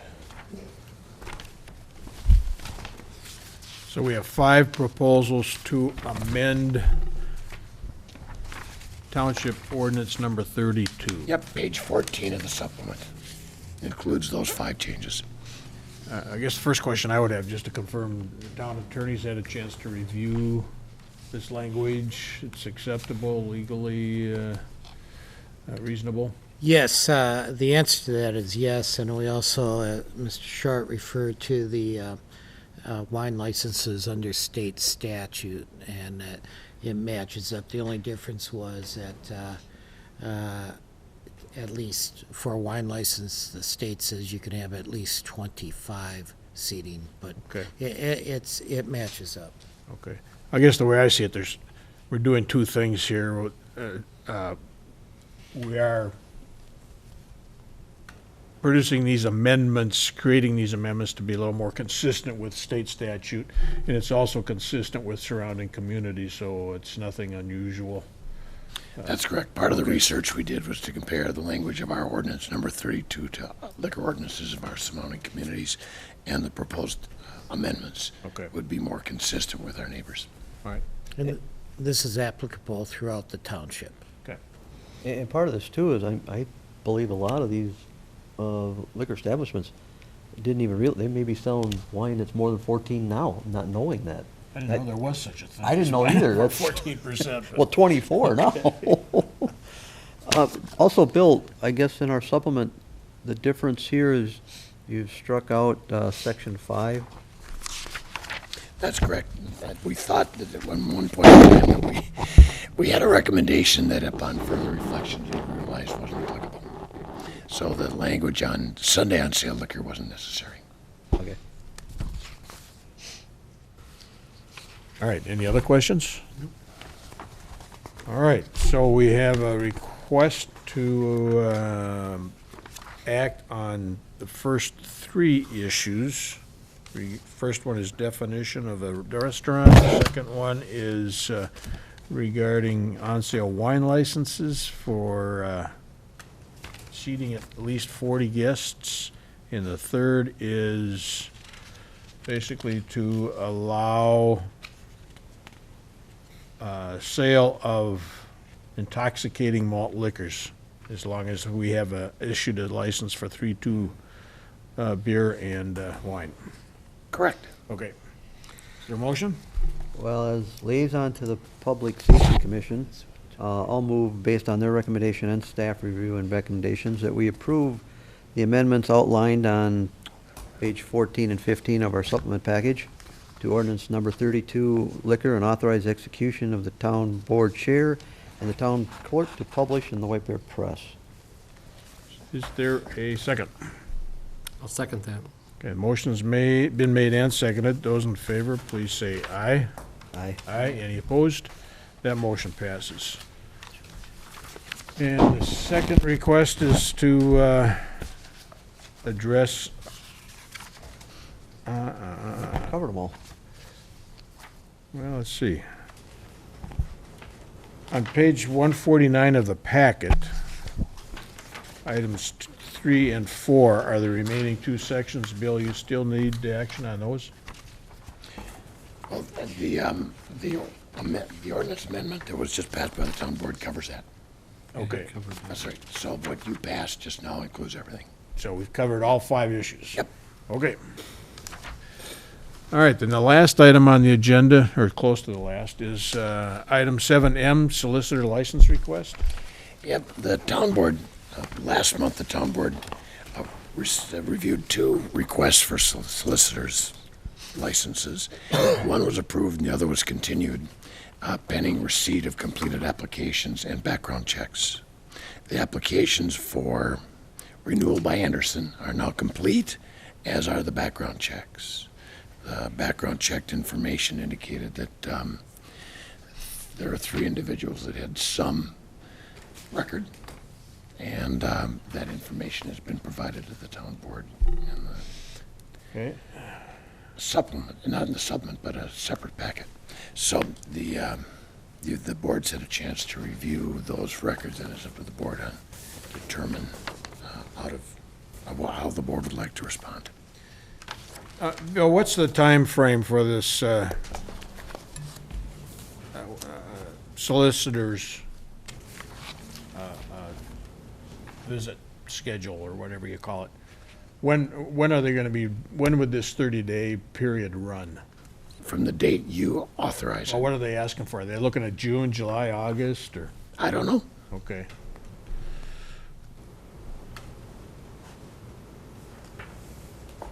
All right, and the board had, I understand the board has some concerns. Do we want to try to rule on this tonight, or would you prefer to continue this so the staff can ask a couple of questions?